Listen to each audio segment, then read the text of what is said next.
بسم اللہ الرحمن الرحیم۔ ثم یعود الی منا، پھر منا کی طرف لوٹے، فیقیم بہا، پس اس میں قیام کرے، فاذا زالت الشمس، پس جب سورج ڈھل جائے، من الیوم الثانی من ایام النحر، قربانی کے دنوں میں سے دوسرے دن سے، رمل جمار الثلاثہ، تو رمی کرے تینوں جماروں کی، یبتدئ باللتی، ابتدا کرے اس کے ساتھ، تلیل مسجدہ، جو مسجد سے متصل ہے، فیرمیہا، پس اس کو مارے بسبع حسیات، 7 کنکریاں، یکبر مع کل حسات، تکبیر کہے ہر کنکری کے ساتھ، ثم یقف عندہا، پھر ٹھہرے اس کے پاس، فیدعو، پس دعا کرے، ثم یرمی التی تلیہا مثل ذالک، پھر رمی کرے اس جمرہ کی جو اس کے ساتھ متصل ہے اسی طرح، ویقف عندہا، اور ٹھہرے اس کے پاس، ثم یرمی، پھر رمی کرے، جمرۃ العقبۃ کذالک، جمرہ عقبہ کی اسی طرح، ولا یقف عندہا، اور اس کے پاس نہ ٹھہرے، فاذا کان من الغد، پس جب کل سے ہو، رمل جمار الثلاثہ، فاذا کان من الغد، پس جب دوسرا دن ہو تو رمی کرے تینوں جماروں کی، بعد زوال الشمس کذالک، سورج کے ڈھلنے کے بعد اسی طرح۔ مطلب ہے پھر منا کی طرف آئے، وہاں پہ قیام کرے، سورج کے زوال کے بعد جب 11 ذی الحجہ کا سورج ڈھل جائے تو پھر تینوں جماروں کی رمی کرے گا۔ پہلے اس جمار کی رمی کرے گا جو مسجد خیف کے ساتھ متصل ہے، اس کو 7 کنکریاں مارے گا، ہر کنکری کے ساتھ تکبیر کرے گا، پھر اس کے بعد ہر کنکری کے ساتھ تکبیر کہے اور پھر وہاں پہ ٹھہرے اور دعا کرے، پھر اس جمرہ کی رمی کرے جو اس کے ساتھ متصل ہے اور وہاں بھی ٹھہرے، پھر اس کے بعد جمرہ عقبہ کی اسی طرح رمی کرے اور وہاں نہ ٹھہرے۔ جب اگلا دن ہو یعنی 12 ذی الحجہ، تو پھر تینوں جماروں کی رمی زوال شمس کے بعد اسی طرح کرے۔ تو عبارت کا مطلب یہ ہوا، منا کی طرف آئے، وہاں پہ قیام کرے، 11 ذی الحجہ کے زوال شمس کے بعد تینوں جماروں کی رمی کرے گا۔ پہلے اس جمرہ کی جو مسجد خیف کے ساتھ متصل ہے 7 کنکریاں مارے گا، ہر کنکری کے ساتھ تکبیر کہے گا، پھر وہاں پہ کچھ وقوف کرے گا اور دعا کرے گا، پھر اس کے بعد اس جمرہ کی رمی کرے گا جو اس کے ساتھ متصل ہے اور وہاں پہ بھی وقوف کرے گا، پھر اس کے بعد آخر میں جمرہ عقبہ کی رمی کرے گا، وہاں پہ وقوف نہیں کرے گا، وہاں پہ نہیں ٹھہرے گا، اور جب 12 ذی الحجہ ہو تو تینوں جماروں کی رمی زوال شمس کے بعد اسی طرح کرے گا۔ وَإِذَا أَرَادَ، اور جب ارادہ کرے، أَن يَتَعَجَّلَ النَّفْرَ، کہ جلدی کوچ کرے، تو نفر إِلَى مَكَّةَ، کوچ کرے مکہ کی طرف، وَإِنْ أَرَادَ أَن يُقِيمَ، اور اگر ارادہ کرے کہ قیام کرے، رمل جمار الثلاثہ، تو تینوں جمروں کی رمی کرے، فی الیوم الرابع، چوتھے دن، بعد زوال الشمس کذالک، سورج کے ڈھلنے کے بعد اسی طرح، فإن قدم الرمی فی هذا اليوم، پس اگر مقدم کیا رمی کو اس دن میں، قبل الزوال، زوال سے پہلے، بعد طلوع الفجر، صبح صادق کے طلوع ہونے کے بعد، جاز، تو جائز ہے امام صاحب رحمۃ اللہ علیہ کے نزدیک، وقالا، اور صاحبین فرماتے ہیں، لا یجوز، جائز نہیں ہے، وَيُكْرَهُ أَن يُقَدِّمَ الْإِنسَانُ ثِقْلَهُ إِلَى مَكَّةَ، اور مکروہ ہے کہ انسان آگے بھیجے اپنا سامان مکہ کی طرف، ویقیم بہا، اور وہاں پہ قیام کرے، حتیٰ یرمیہ، حتیٰ کہ رمی کر لے۔ مطلب ہے کہ اگر مکہ جانے کا جلدی ارادہ ہو تو ٹھیک ہے، مکہ کی طرف جائے، لیکن اگر وہاں پہ رہنا چاہتا ہے تو پھر 13 ذی الحجہ کو بھی تینوں جماروں کی رمی کرے گا، اور یہ سب کرے گا، اور یہ رمی زوال شمس کے بعد کرے گا۔ اگر مکہ جلدی جانا چاہے تو چلا جائے، اور اگر وہاں پہ رہنا چاہے تو پھر 13 ذی الحجہ کو بھی زوال شمس کے بعد تینوں جماروں کی رمی اسی طرح کرے گا۔ فَإِن قَدَّمَ الرَّمْيَ، اب یہ 13 ذی الحجہ کو جو رمی اس نے کرنی ہے، اگر وہ صبح صادق کے بعد اور زوال شمس سے پہلے کر لیتا ہے تو امام صاحب فرماتے ہیں جائز ہے، اور صاحبین فرماتے ہیں جائز نہیں ہے۔ 13 ذی الحجہ کی رمی انسان صبح صادق کے بعد اور زوال سے پہلے کرنا چاہے تو امام صاحب کے نزدیک یہ جائز ہے، صاحبین کے نزدیک یہ جائز نہیں ہے۔ وَيُكْرَهُ، یہ بات مکروہ ہے کہ انسان اپنا سامان تو مکہ کی طرف بھیج دے اور خود وہاں پہ قیام کرے، اور رمی کے بعد وہاں سے روانہ ہو، یہ بات مکروہ ہے۔ یہ بات مکروہ ہے کہ انسان اپنا سامان پہلے مکہ کی طرف بھیج دے اور خود وہاں پہ قیام کرے اور رمی کرنے کے بعد جائے، تو ایسا کرنا مکروہ ہے۔ فَإِذَا نَفَرَ إِلَى مَكَّةَ، پس جب کوچ کرے مکہ کی طرف،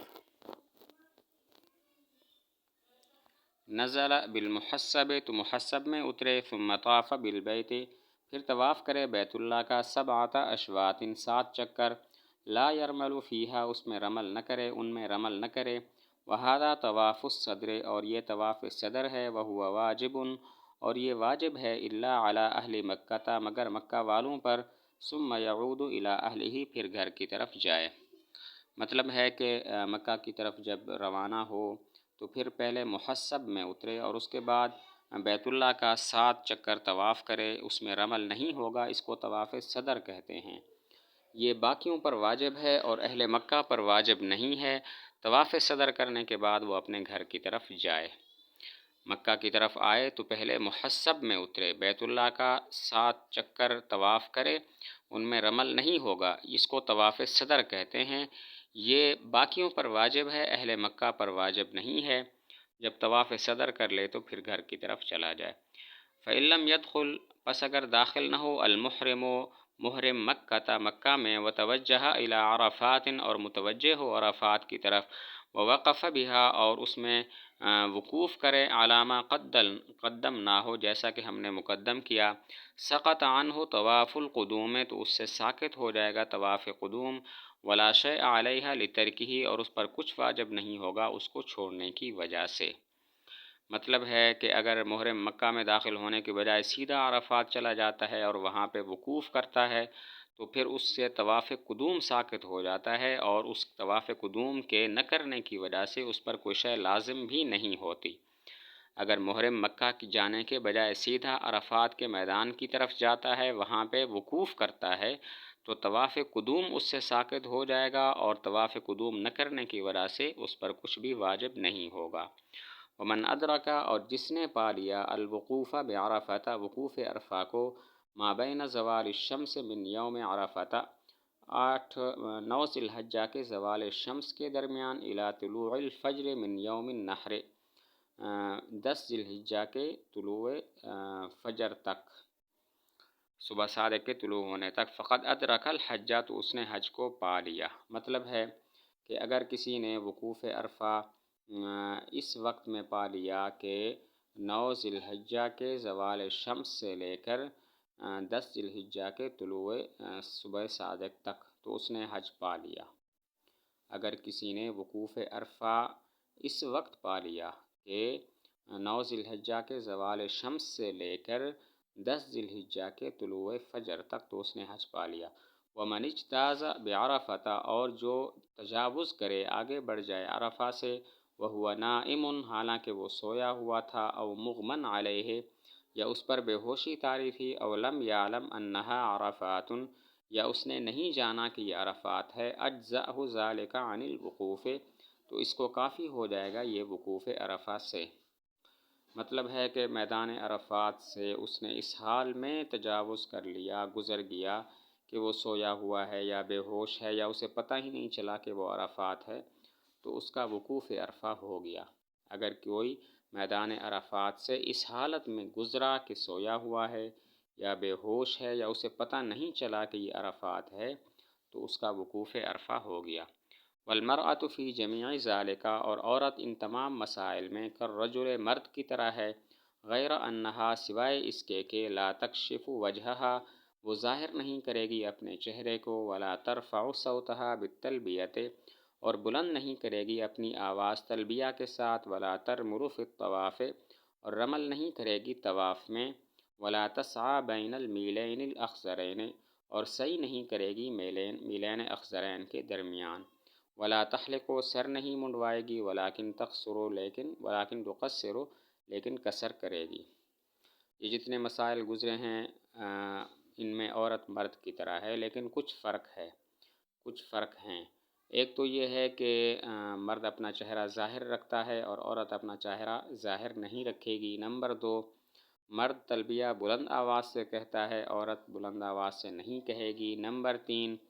مرد طواف میں رمل کرتا ہے، عورت نہیں کرے گی۔ نمبر 4، مرد میلین اخضرین کے درمیان سعی کرتا ہے، دوڑتا ہے، یہ نہیں دوڑے گی۔ اور نمبر 5، مرد حلق کراتا ہے اور قصر بھی کر سکتا ہے، لیکن عورت صرف قصر کرے گی، حلق نہیں کرائے گی۔ یہ جتنے مسائل گزرے ہیں ان میں مرد عورت کی طرح ہے، لیکن چند فرق ہیں۔ نمبر 1، مرد اپنا چہرہ ظاہر رکھتا ہے، عورت ظاہر نہیں رکھے گی۔ نمبر 2، مرد تلبیہ بلند آواز سے کہتا ہے، عورت بلند آواز سے نہیں کہے گی۔ نمبر 3، مرد طواف میں رمل کرتا ہے، عورت نہیں کرے گی۔ نمبر 4، مرد میلین اخضرین کے درمیان دوڑتا ہے، عورت نہیں دوڑے گی۔ اور نمبر 5، مرد حلق اور قصر دونوں کرا سکتا ہے، جبکہ عورت حلق نہیں کرائے گی بلکہ قصر کرائے گی۔